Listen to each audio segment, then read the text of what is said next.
Break के बाद स्वागत है एक बार फिर से आप सभी का सी न्यूज भारत में। कुशीनगर में राष्ट्रीय शैक्षिक महासंघ उत्तर प्रदेश के बैनर तले बड़ी संख्या में शिक्षकों ने जिलाधिकारी कार्यालय पहुंचकर प्रधानमंत्री के नाम ज्ञापन सौंपा। शिक्षकों ने वर्ष 2010 और 2011 से पूर्व नियुक्त शिक्षकों पर टीईटी की अनिवार्यता लागू किए जाने का विरोध करते हुए सेवा अधिकारों और वरिष्ठता के संरक्षण की मांग की। देखिए ये रिपोर्ट।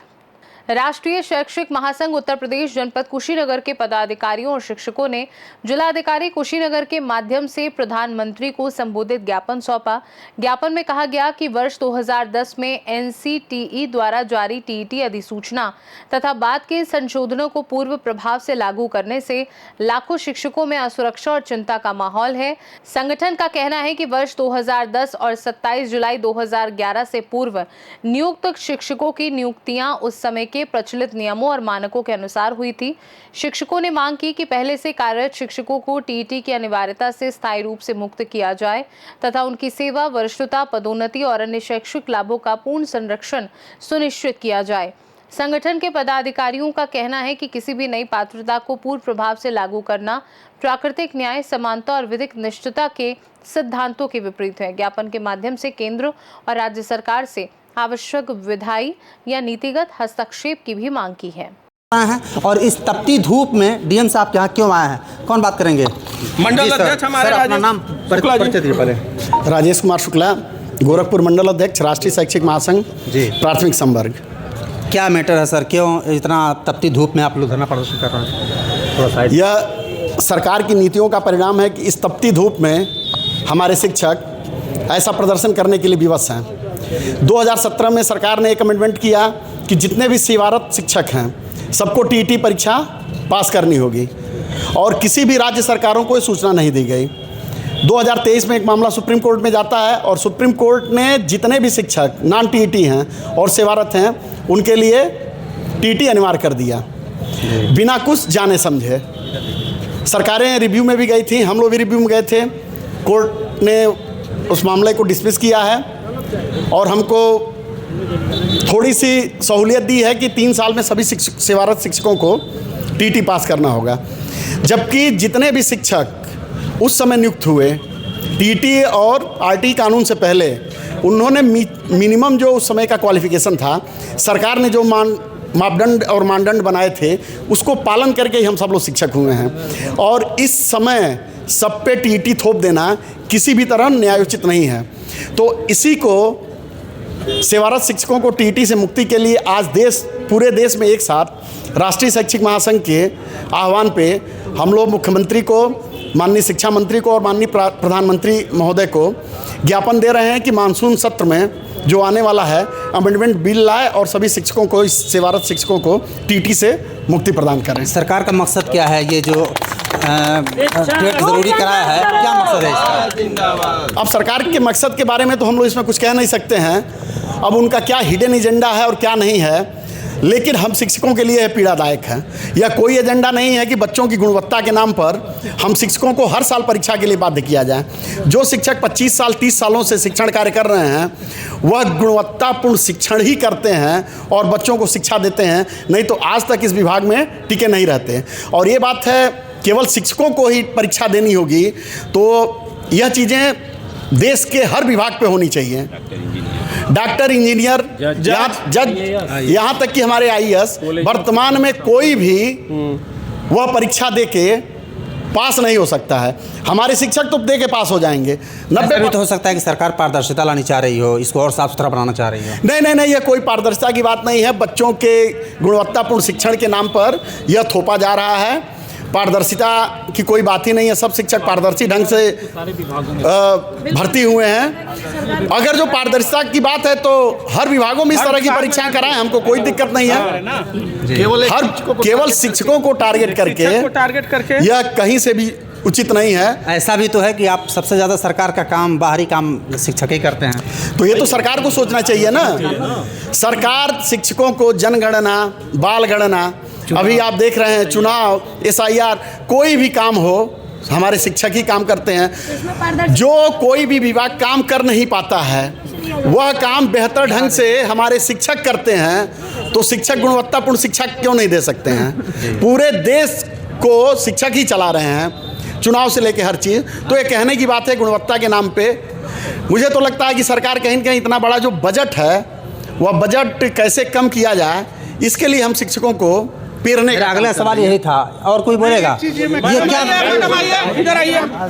मैडम आप बताइए, इधर मैडम है, ये बताइए क्या आप ऐसा लगता है कि सरकार जो है चाह रही है अपने बोझ को कम करना, और जो बड़ा बोझ एक पड़ रहा है और ज़्यादा खर्च पड़ रहा है, तो किसी बहाने से इस खर्च को कम किया जाएगा? खर्च इसी विभाग में पड़ रहा है, शिक्षकों पे ही पड़ रहा है। ये बताइए, सरकार को अगर ये ऐसा लग रहा है तो उनको हर विभाग में ये चीज़ सोचना चाहिए। अभी आपने पारदर्शिता की बात की, तो मेरे हिसाब से हर शिक्षक के हिसाब से पारदर्शिता सिर्फ शिक्षा विभाग में ही होना चाहिए। शिक्षक इतने साल से मेहनत करके लगा हुआ है और बच्चों को दिन प्रतिदिन लग रहा है कि बच्चों का जो गरीब तबके के बच्चे हैं जो हमारे यहाँ पढ़ने आते हैं उनके भविष्य को बनाने में लगे हुए हैं। मैं अपनी पर्सनल बात करूँ तो मैं दिन रात एक करती हूँ उन बच्चों को सिखाने में जो कुछ नहीं जानते, इतने जिनके घर परिवार वाले भी कुछ नहीं करते हैं। तो हम लोग उनके पीछे इतनी मेहनत कर रहे हैं, उसके बावजूद भी सरकार की तरफ से शिक्षक एक कहा जाए तो जैसे मदारी का जो भालू होता है ना, वो वाला सिचुएशन कर दिया शिक्षकों का, भालू वाला, कि जिधर से नचाएंगे उधर से नाचेंगे।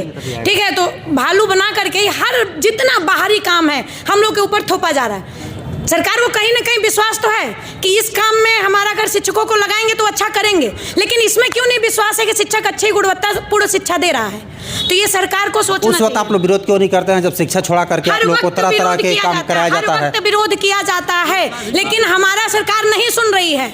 सुनती अगर तो ये नौबत नहीं आती, यहाँ धूप में आज हम लोग यहाँ नहीं खड़े होते।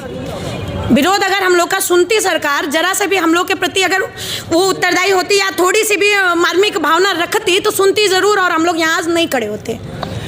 ये तमाम ज़िले के शिक्षक मौजूद हैं और इनका कहना यह है कि सरकार जो है तरह तरह के एग्ज़ाम ला करके और थोप रही है और एक भार डाल रही है, जबकि सरकार की तरफ से ऐसे ही तरह तरह के भार डाले जाते हैं और तरह तरह से काम कराए जाते हैं। एक तरह से कहिए कि सरकारी ज़्यादातर काम इन्हीं शिक्षकों द्वारा कराया जाता है।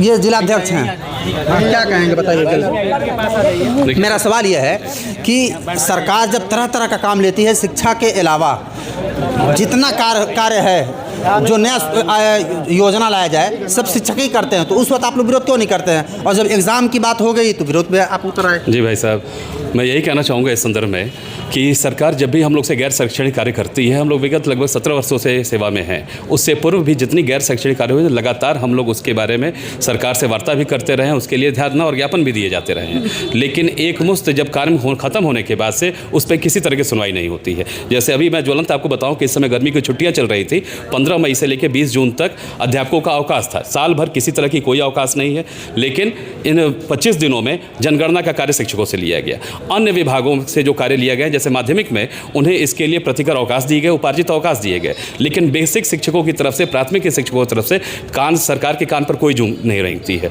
20 मई को ही आदेश आता है कि आप 22 मई से अपनी जनगणना करेंगे और 20 जून तक करेंगे, और उसके बाद 21 जून से आप अपने विद्यालय पर काम करेंगे। क्या शिक्षक एक मशीन है जो लगातार कार्य कर सकता है? लगातार हम लोग इसके बारे में सरकार को चेताते रहे हैं, लेकिन जब तक सरकार की मनोदशा नहीं होगी, हमारे प्रति उनकी संवेदना नहीं जगेगी, तब तक सरकार इस पर कोई कार्य नहीं करेगी। मांग क्या है आप लोगों का? हमारी मांग है कि इस समय ज्वलंत में कि हम लोग को जो टेट लागू कराया गया है, 2017 का एक संशोधन हुआ है एनसीटी एक्ट में, उसमें इन्होंने संशोधन करके कहा है कि सेवारत कर्मचारी शिक्षकों को टेट करना अनिवार्य है, और सुप्रीम कोर्ट ने उसकी व्याख्या कर दी कि सेवारत कर्मचारी वो सभी सेवा कर्मचारी शिक्षक हैं जो अब तक विभाग में कार्यरत हैं, जबकि टी एक्ट का जो था 2009 में, उसमें 2011 से टेट को लागू किया गया है। अन्य विभागों में भी समय समय पर परीक्षाएं होती हैं, लेकिन उसी समय से वो लागू होती हैं। हम लोगों की जो भी बायलॉज थे उसके अनुसार हम लोग की नियुक्ति हुई, लेकिन 2009 से पूर्व जो अध्यापक है जिनकी 5 साल 7 साल अभी रिटायरमेंट बाकी है, उनके ऊपर भी जबरदस्ती टीटी लागू किया गया और 2 साल का मात्र समय दिया गया कि अन्यथा आपको विभाग से बाहर किया जाएगा। अच्छा, मतलब कि टेट अगर नहीं करते हैं तो विभाग से बाहर किया जाएगा, ऐसा इन लोग का है कहना। अभी पूर्व में हम लोग के शिक्षा मित्र साथियों के साथ भी यही काम हुआ कि 2 साल का उन्हें समय दिया गया और परीक्षाएं भी नहीं कराई गई ठीक तरीके से, और उसके बाद टेट के साथ सुपर टेट भी लगाए गए। ये बताइए, जिन लोग का 25 साल 30 साल सेवा हो गई है, वो नए बच्चों के साथ कम्पीट करते हुए टेट और सुपर टेट की स्थिति को कैसे पार करेंगे? क्या पीछे का क्या मकसद है सरकार का, कुछ पता चल रहा है? देखिए, सरकार का तो स्पष्ट रूप है कि अभी तक कोई किसी तरह की कोई भर्तियां नहीं निकल रही हैं।